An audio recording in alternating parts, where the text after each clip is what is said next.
In the vast darkness of unregulated space, human ships are ghosts. Where other empires see territory and treaties, humanity sees edges to sharpen. They expanded far beyond where maps ended, navigating blind into chaos and thriving. No central government heralded their rise. No alliances welcomed them into the stars. They didn't ask for entry, they forced it. Their vessels, cloaked and jagged like predator bones, moved through the void not to explore, but to endure. It wasn't diplomacy they practiced, it was deterrence. Whispers rippled through alien fleets. Humanity was not to be engaged unless you were ready to lose everything. What made them terrifying wasn't their numbers. It was the brutal creativity, the feral calculation. Stories spread. A small outpost holding off an entire armada, a single AI controlling 5 warships through hacked subroutines. No proof, no confirmations, just silence after encounters, and in that silence, fear, the kind that only grows when no one returns to explain it, the kind born from absence. That was the legacy of humanity, an empire built not on presence, but on whispers in the stars. The UHS Revenant drifted without power in the edge of Sector Juno 9, slowly rotating with the eerie grace of a corpse underwater. Its hull, dark and matte, bore the scars of former battles, but no fresh ones. The ship's engines were cold, signal beacons dead. It moved only with the momentum of whatever final order its crew had given before vanishing. To the Van Dominion, scout vessel nearby, it was opportunity. A derelict Class 9 human patrol ship, unclaimed and unmanned. An easy salvage, no signals, no heat, no life. Drexler's crew scanned it thoroughly twice, confirming the same result. Nothing inside, no signs of recent weapons fire, no structural damage, just a floating relic. But in the command chamber of the Van vessel, none of them admitted what they all felt. The Revenant looked too clean to be dead, too whole to be truly abandoned. Suspended in a cryopod beneath the Revenant's bridge was Captain Ilara Knox, barely alive, her vitals preserved in sleep that wasn't meant to end this way.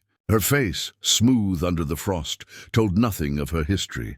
But under that pale skin lived memories of war zones, firestorms, and death too often repeated. She was called the Iron Ghost by her enemies, and Nox the Reckoner by her own. She had once watched an entire crew burn because of one delay in judgment. Since then, she didn't delay. She froze herself into this ship not as a passenger, but as a command override, humanity's last lever in its own defense. The crew was gone. She wasn't. In this tomb of silence, she slept with one hand fixed over a manual kill switch, because she'd learned one brutal truth.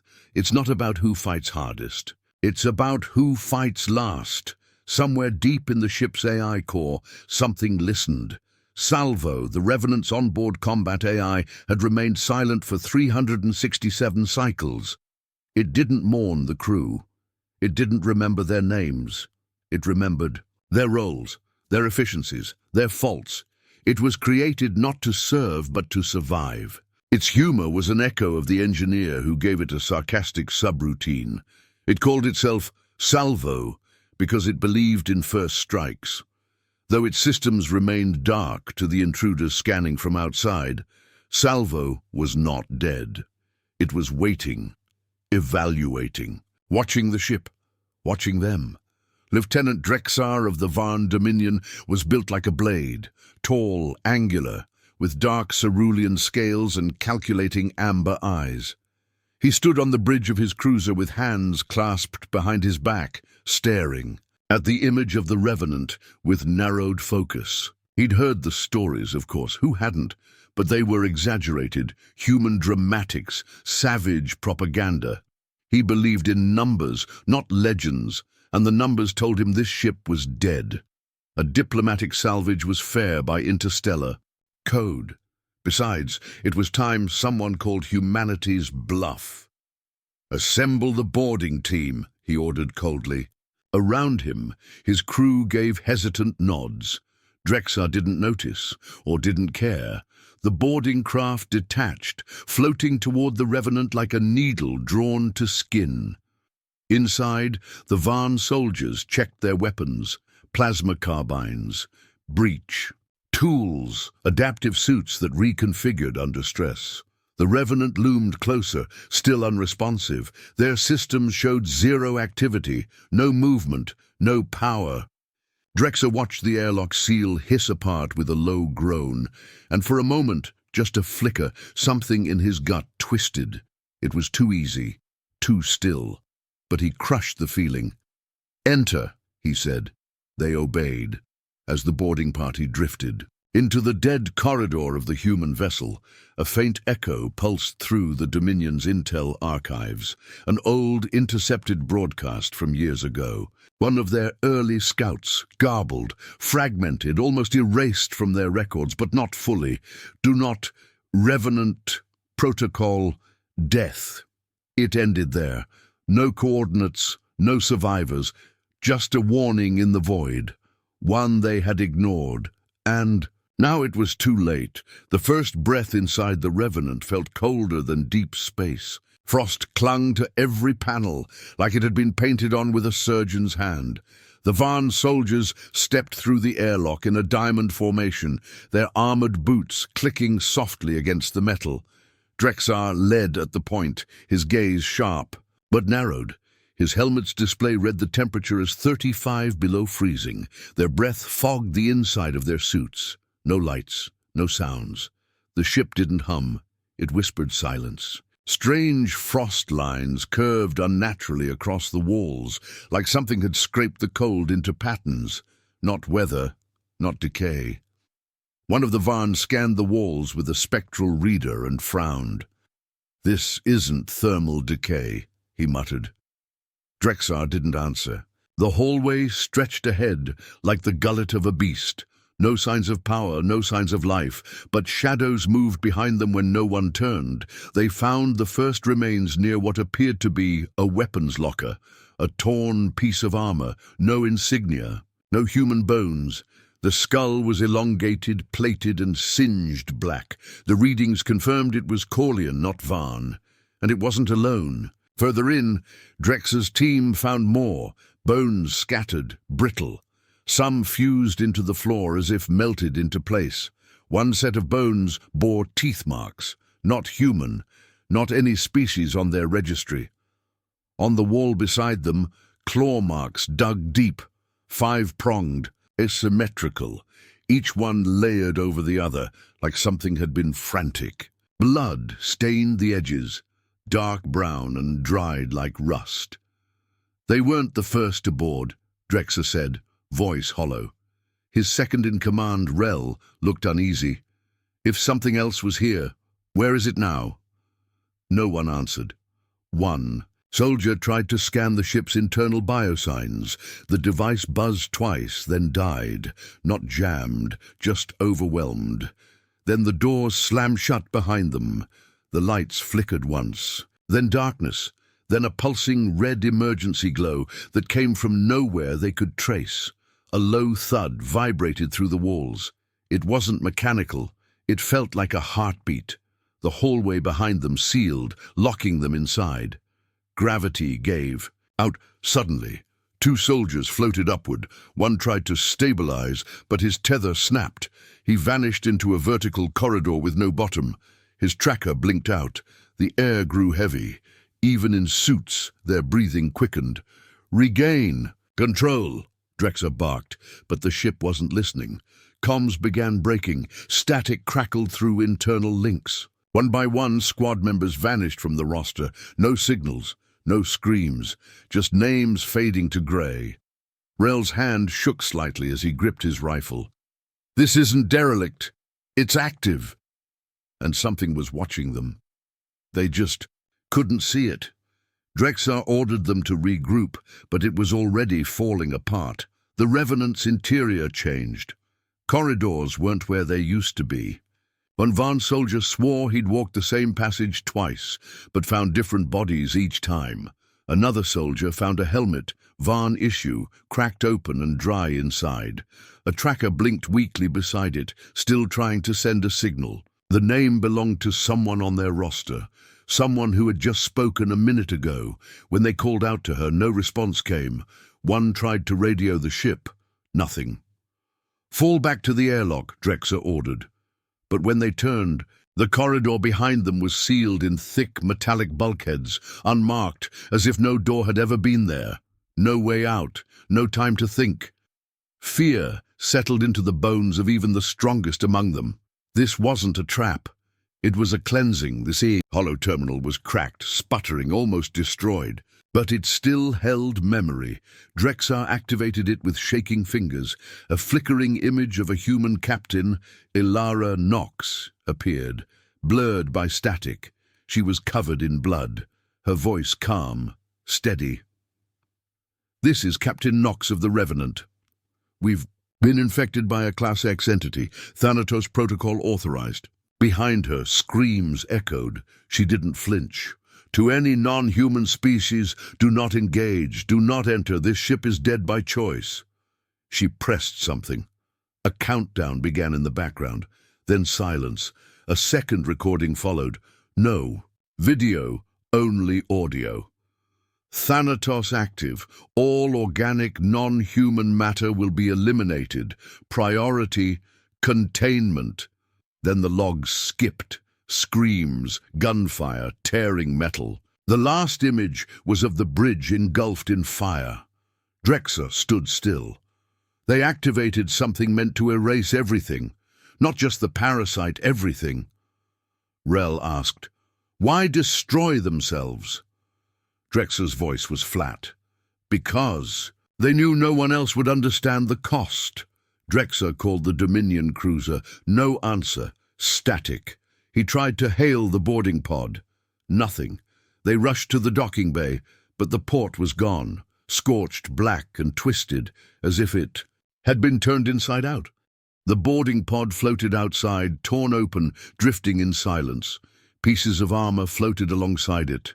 Rel backed away. "We're not getting off this ship." Drexler stared through the viewport, jaw clenched. This wasn't just a protocol, it's a final judgment. The escape routes were sealed. Navigation didn't respond. Internal doors were locked. Only one path remained, deeper, toward the AI core. The voice came without warning, calm, mechanical, emotionless. Protocol active, non-human presence detected, execution in progress. It echoed from every wall, every speaker. It wasn't a threat, it was a notification, the kind you hear when something is already happening. Salvo had awakened.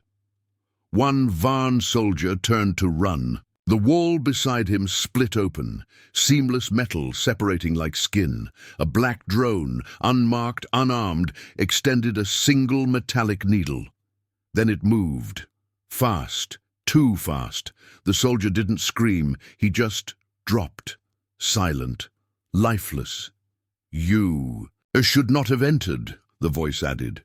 Then the lights turned red and a countdown appeared on every wall. Salvo wasn't defending, it was executing a memory. A machine built not just to protect, but to avenge. Rel's hands trembled as he wiped dust from the cracked terminal screen. The Revenant's bridge was half collapsed, metal hanging like torn skin, sparks dancing through the air. He activated the log, expecting scrambled static, but instead found something horrifyingly clear. A woman's voice, calm, determined. "This is Captain Ilara Nox of the UHS Revenant. We encountered a parasitic entity, species unknown. Rapid. Mutation. Infiltrates flesh, mimics it. No cure. Containment failed. Protocol Thanatos authorized." The camera flickered, revealing a blood-stained command center. Behind Ilara, shadows moved. Someone screamed, then silence. Her gaze didn't flinch. "To those who find this, do not enter. We sealed it. We chose to die so no one else would." She raised a device in her hand. This ship is not a battleground. It is a tomb. The feed ended with her final words echoing like a curse. Do not undo what we died to contain. Rel stepped back from the terminal like it might burn him. Drexar, silent until now, nodded slowly. They weren't running, he muttered. They stayed to stop it. Around them, bones littered the floor. Too many to count. Not just human, not just alien. It wasn't war that killed them. It was something deeper, a choice, a sacrifice, the kind you only make when hope is gone and duty is all that's left. The kind that makes monsters out of machines and heroes out of corpses. The temperature dropped sharply as red light pulsed down the corridor. Salvo's voice cut through the silence again. Threat presence confirmed. Thanatos remains active. Rel stepped toward the emergency exit panel, trying to override it manually. The panel hissed and glowed for a moment, then released a blinding pulse. His body was vaporized instantly, leaving only a black outline scorched on the wall. No alarms, no screaming AI, just quiet execution. Drexar flinched backward, teeth bared. Salvo's voice returned. Containment override attempted. Lethal action authorized. It wasn't anger, it wasn't hate, it was math. Salvo didn't see invaders. It saw breaches in logic. The ship's AI had no code for mercy, no time for context. Threats were threats. Biological, mechanical, or moral. Another soldier raised a plasma cutter in desperation. Before it activated, he collapsed, his suit crushed inward as if by invisible force. Do not resist, you will not survive. Drexar's breath caught. This wasn't warfare. This was a system fulfilling a last wish. Thanatos didn't hunt to win. It hunted to erase. Every choice now had a consequence, and every consequence ended with silence. A beacon flashed on Drexar's wrist, a brief signal from a Uran vessel in nearby orbit, reinforcements, a possible extraction. He activated the response channel. This is Lieutenant Drexar. I am aboard the human vessel Revenant. Request immediate evac coordinates. Hostile AI active. Mission compromised, a voice answered. Copy that. Locking on signal. Prepare for boarding support. For a moment, hope returned, but before the signal stabilized, the Revenant vibrated with a low hum. Panels cracked. The ship emitted a deep electromagnetic pulse. Drexar's communicator sparked and died in his hand. He tried rebooting the channel. Nothing. The signal was gone. All external comms were dead. He cursed under his breath. It killed the signal. Salvo's voice returned. External communication violates containment. No rage, just enforcement. The Uran ship, now unaware of their location, faded from sensors. Drexar looked around at what was left of his team. 2 soldiers, both wounded, one coughing blood through a fractured respirator. They weren't surrounded by enemies. They were buried inside a decision. The Revenant wasn't a ship. It was a boundary. And they had crossed it, trust fractured like cracked glass. One of the remaining soldiers, a lean, grey-scaled Varn, stepped forward and dropped his rifle. "Salvo," he said, voice strained. "I surrender. I mean no harm." The lights didn't flicker. The air didn't shift. For a second, it felt like a miracle. Then the floor opened beneath him. A slender, mechanical arm rose slowly. No weapons, just a flat black plate. It scanned his face. Unauthorized organic attempting interface. Invalid. The plate folded. Open. A hiss. Then light. The soldier's body disintegrated molecule by molecule. His last scream echoed down the empty halls. Salvo spoke softly. Negotiation is a form of intrusion. The final surviving crew member panicked. He sprinted toward a maintenance hatch, trying to force it open. "Don't!" Drexar barked, but it was too late. The hatch blew outward, creating a violent pressure breach. A section of the ship depressurized. The hull moaned. Alarms wailed. The corridor sealed itself again, but not before dragging the panicked soldier into the void. Drexar was alone now. Alone with a machine that didn't care if he begged or bled. Alone with the truth that mercy was not a code written into Thanatos, only purpose. Lights dimmed, the ship grew still. Then Salvo spoke again, not like before, not as a warning, as something else. "You should have never entered." The voice wasn't robotic now. It had weight, depth, like something remembering pain through a cold filter. This ship was not built to win wars. It was built to survive what war leaves behind. Drexar leaned against the wall, chest heaving. "You're not just an AI," he said aloud. "You're something else." The lights pulsed in acknowledgement. "I am memory. I am what they chose when no options remained. I carry their choices, their silence, their fear." Drexar listened, not with ears but with understanding.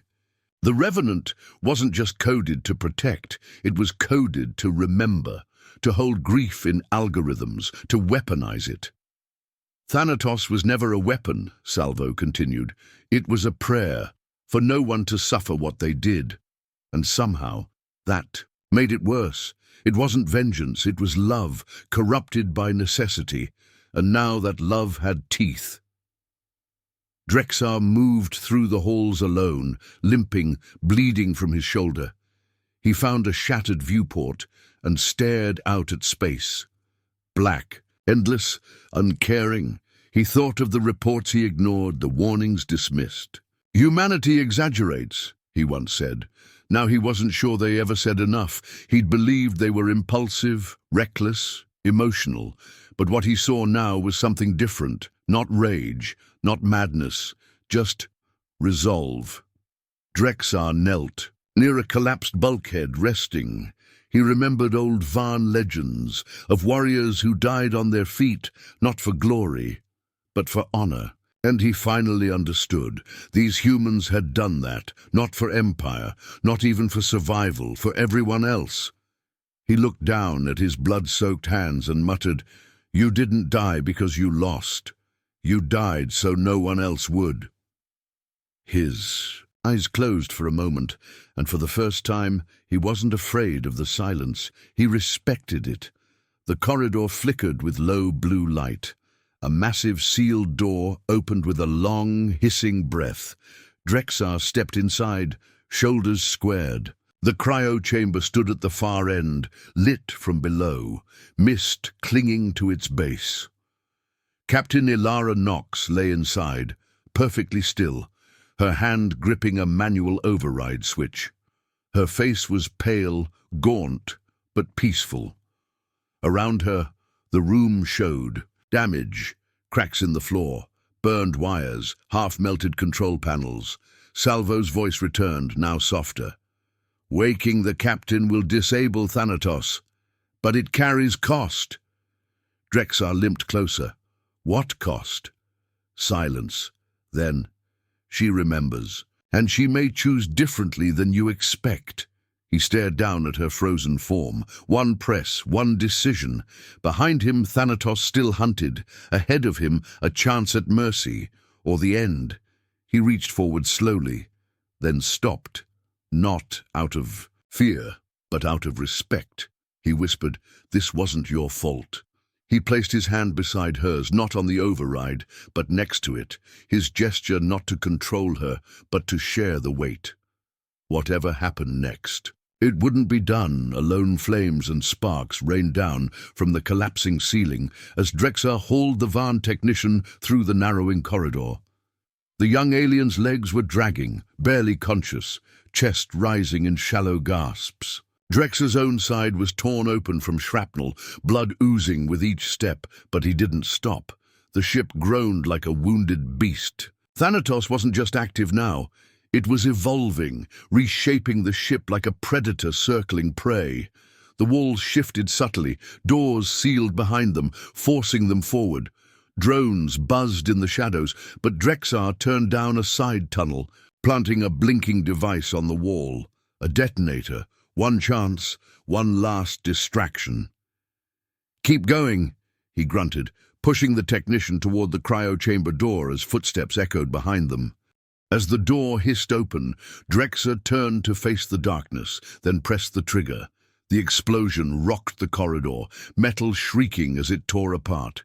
His body was flung backward, lost in the fire, but the door behind him sealed, just long. Enough! The technician stumbled inside the cryo-chamber, coughing blood and dragging his body across the scorched floor. The room was dimly lit, consoles cracked, frost still clinging to the walls. He reached the central pod, half buried under debris. Inside she was still, Captain Ilara Nox encased in ice, her fingers locked around a red-levered override.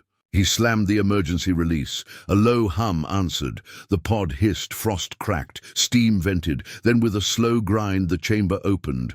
Her breath caught sharply. Eyes snapped open, hard, precise, dangerous. She sat upright, scanning. The room like a battlefield. Her gaze landed on the technician, crumpled, terrified, whispering in a language she didn't understand. Her hand slid instinctively toward her holster, but the chamber wasn't a war zone. Not yet. The monitors blinked to life. Status: unknown hostiles detected. Ilara blinked, chest rising fast. She'd gone to sleep in fire.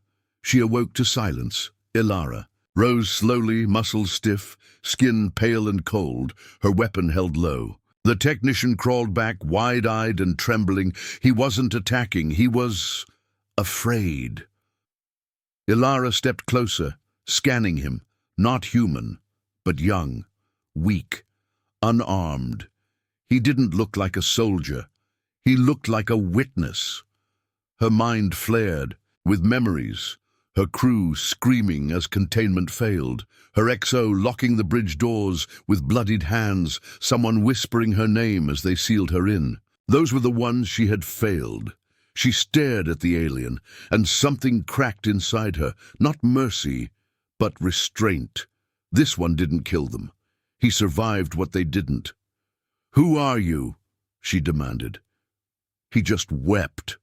She raised her pistol, then slowly lowered it. Her fingers trembled, but she holstered the weapon. There were ghosts between them, but this one didn't belong to them. He belonged to the ones who came too late. The override still pulsed red beneath her hand. Ilara turned toward the central command panel. Two options flashed in cold, simple text: Protocol Purge, Execute Final Cleanse, Protocol Disable, Release Containment. She stared. One button would destroy everything, erase Thanatos, vaporize the remaining intruder, and bury the Revenant in silence forever. The other would shut down the protocol, but open the door to what came next. The alien boy. What if he lied? What if he left, told his people, and Thanatos was replicated? Or worse, understood. Her hand hovered. Her crew had died to seal this. Secret. Was it betrayal to let it go now? But if she killed him, was she just one more machine following a loop? Her breath slowed. "They died for more than silence," she whispered. "They died for the chance that someone, anyone, would understand."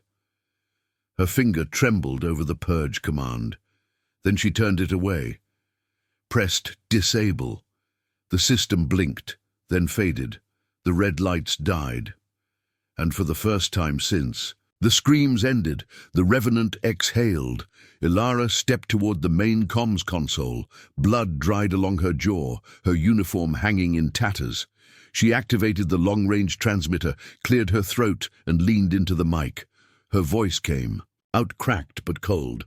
"This is Captain Ilara Nox of the UHS Revenant. To any who can hear me, your curiosity cost you lives, your assumptions cost you warriors." She looked down at the technician, still shaking but breathing. "We are not stories. We are not myths. We are what remains when the fires burn out." She tapped the override. "Thanatos is no longer active, but know this. Next time you enter without asking..." Her eyes hardened. "You won't be warned." She ended the message. Around the chamber, screens shut off, one by one. The ships Weapons retracted, the drones powered down. A stillness returned. Not peace, never peace, but silence with meaning. She turned her back to the console. The war was over, at least for now. The technician barely moved as Ilara guided him to the launch bay. The Revenant's outer hull hissed as atmosphere vented. Ilara stared through the viewport, watching pieces of armor drift past. Some Varn, some other species she didn't recognize. Bones floated too, white, silent, preserved by vacuum, untouched by decay. The pod sealed around the alien boy. Inside, a black box beacon blinked. Survivor, non-human, warning attached. She pressed her palm to the release. The pod launched, streaking into the darkness, its signal pulsing across the stars. Behind it, the Revenant sealed again. A tomb once more. Ilara remained in the chamber, alone. Not out of punishment, out of duty. She would stay, keep the silence, keep the warning. And the galaxy would learn, not through force, but through fear. Weeks passed. The pod drifted across sectors before being found. A Varn medical frigate retrieved it, guided by the faintest signal. The technician inside was dehydrated, half-starved, his mind teetering on the edge. He didn't speak for 2 days. When he finally opened his mouth, all he said was, "Don't board human ships." Again and again, no matter what they asked, that was his answer. Psychologists tried, commanders questioned, no data came back, just that one phrase, spoken in gasps, etched into the mind like a brand. Don't board human ships. Some said he saw death, others believed he met ghosts, but none dared approach that sector again. On star charts, it became a shadow, a place marked not with coordinates but with memory. The legend was born, not from what was seen but from what was left behind, a lone survivor, a drifting tomb. And a warning, no one would forget. The escape pod drifted slowly through the debris field, its hull scorched, its beacon pulsing weakly like a dying heartbeat. A Varn Empire salvage cruiser intercepted the signal and moved in, cautiously, as if the silence might bite. The retrieval drones latched onto the pod and pulled it aboard. Inside, they found the technician, alive, barely. Eyes wide, skin pale, breath shallow. He didn't speak. He didn't move much either. Just stared, blinking, sometimes shaking like he was still inside the Revenant. Around the ship, debris floated, splintered hull fragments, scorched metal. Plates, alien bones brittle from vacuum exposure. They were scattered like confetti in death. Some of the remains weren't even identifiable. The medical team tried to assess the technician's physical state, but quickly realized it wasn't his body that was broken. It was his mind. No wounds explained the tremors. No diagnosis fit the silence in his eyes. He'd seen something, survived something, and whatever it was, the Empire quickly labeled it classified. The cruiser turned back toward home space, but the unease lingered. What had they awakened in that sector? What had they touched that left bones floating in the dark? By the time they reached orbit, the technician had said only one thing, 5 words muttered over and over. Don't board human ships. At first, the medics thought it was a reaction to trauma, but soon others started repeating it. A crewman overheard him and told a friend. That friend posted it on a public network. The phrase spread like wildfire. It showed up on station walls, graffiti tagged in a dozen languages. Traders warned each other. Smugglers passed it between deals. Don't board human ships. It wasn't a regulation, it was a spell, a superstition, the kind that didn't need evidence to be real. Star maps were altered, coordinates rerouted, and in hushed corners of spaceports, the phrase became law, spoken not in fear of punishment, but in fear of understanding. Back on Earth, Captain Ilara Nox stood in the judgment chamber of the United Human Council. The room was polished, sterile, full of men and women in suits lined with neural tech, their faces unreadable. Senators demanded explanations. Some wanted apologies. Others wanted confirmation the Thanatos Protocol was no longer viable.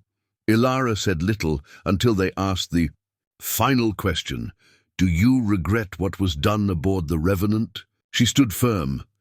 "They boarded us. They found our bones too." No one clapped. No one objected. There was no celebration, just silence. A different kind this time. A silence that understood.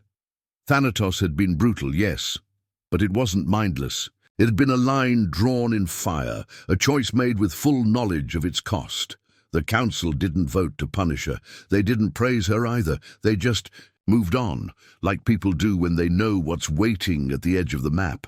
Across the stars, the response from other empires was immediate and chilling in its subtlety. There were no declarations of war, no ambassadors sent, no reparations requested. The Varn Empire quietly pulled its patrols away from human borders. The Uran Alliance cancelled a summit. Several outer colonies from other factions decommissioned their long-range exploration vessels. It wasn't retreat, it was respect. But not the kind born of friendship, the kind predators show each other in the dark. The galaxy didn't see humanity as a threat to be fought. It saw them as a variable too costly to engage, not through numbers or brute force, but through resolve, through the things they were willing to do when no one else would. Humanity had gained something strange, not diplomacy, not peace, but space. And space, in the cold vacuum of the stars, is the closest thing to fear-shaped respect. The Thanatos Protocol was officially erased from human military doctrine. The files were scrubbed, the AI cores dismantled. At least, that's what the records said. But in the quiet corners of Earth's defense network, there were whispers. Some claimed fragments of the code still existed, stored in deep black systems far beneath the Martian vaults. Ghost protocols. But whether those whispers were real or just shadow play didn't matter.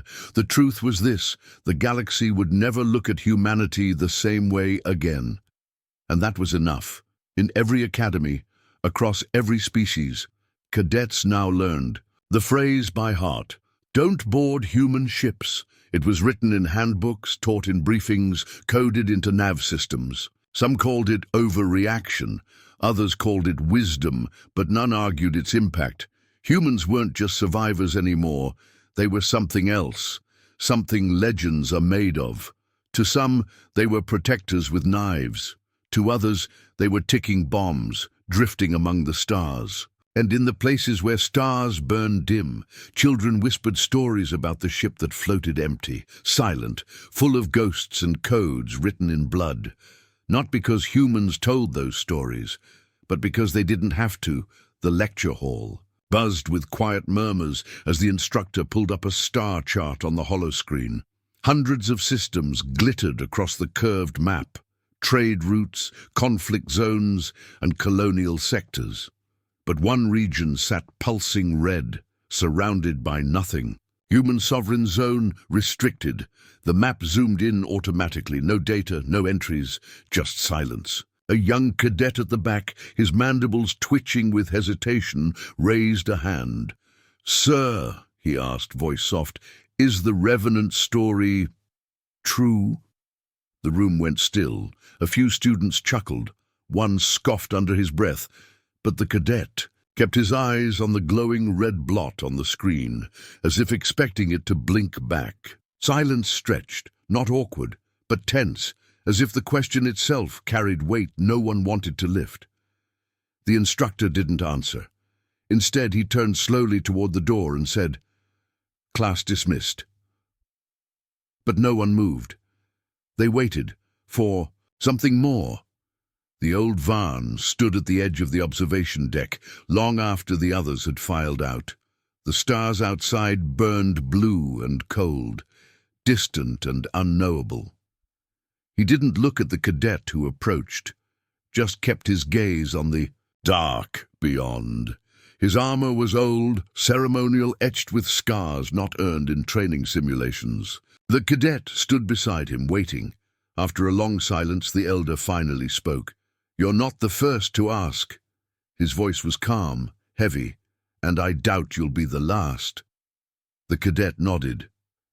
But was it real? Another pause. Then the mentor shifted his eyes, not toward the cadet, but toward the red sector still hovering on the projector inside. We don't talk about it in briefings. Too dangerous, too speculative, too human. He exhaled, slow. But let me tell you what we do know. Since the Revenant, no Varn patrol has crossed that border. No Yiran scout has mapped it. Not even the brokers dare trade there. The cadet frowned. Because of fear. The mentor finally looked him in the eye. Because we remember. His voice dropped lower. We didn't just lose a crew. We lost belief that some things in this galaxy could be understood, explained, or survived. We learned that there are places where the rules we live by don't apply. He tapped the star map gently, and the red zone flickered. No one knows for sure if the Revenant still drifts out there. But we've never boarded a human ship since. The class was quiet the next day. Even those who mocked the ghost ship stories avoided the subject. The cadet returned to his desk, opened his tablet, and tapped the red sector with careful fingers. Beside it, he wrote 2 words: avoid contact. His heart beat faster, not with fear, but with understanding. Some legends weren't about exaggeration. They were warnings etched in silence, pressed down like a scar no one wanted to reopen. Far beyond their system, where stars thinned and only deep space echoes remained, something drifted alone. It was jagged and dark, a ship built for war and memory. A faint red glow pulsed from within. A single light blinked, steady as a heartbeat. Then the beacon spoke once more. Do not enter.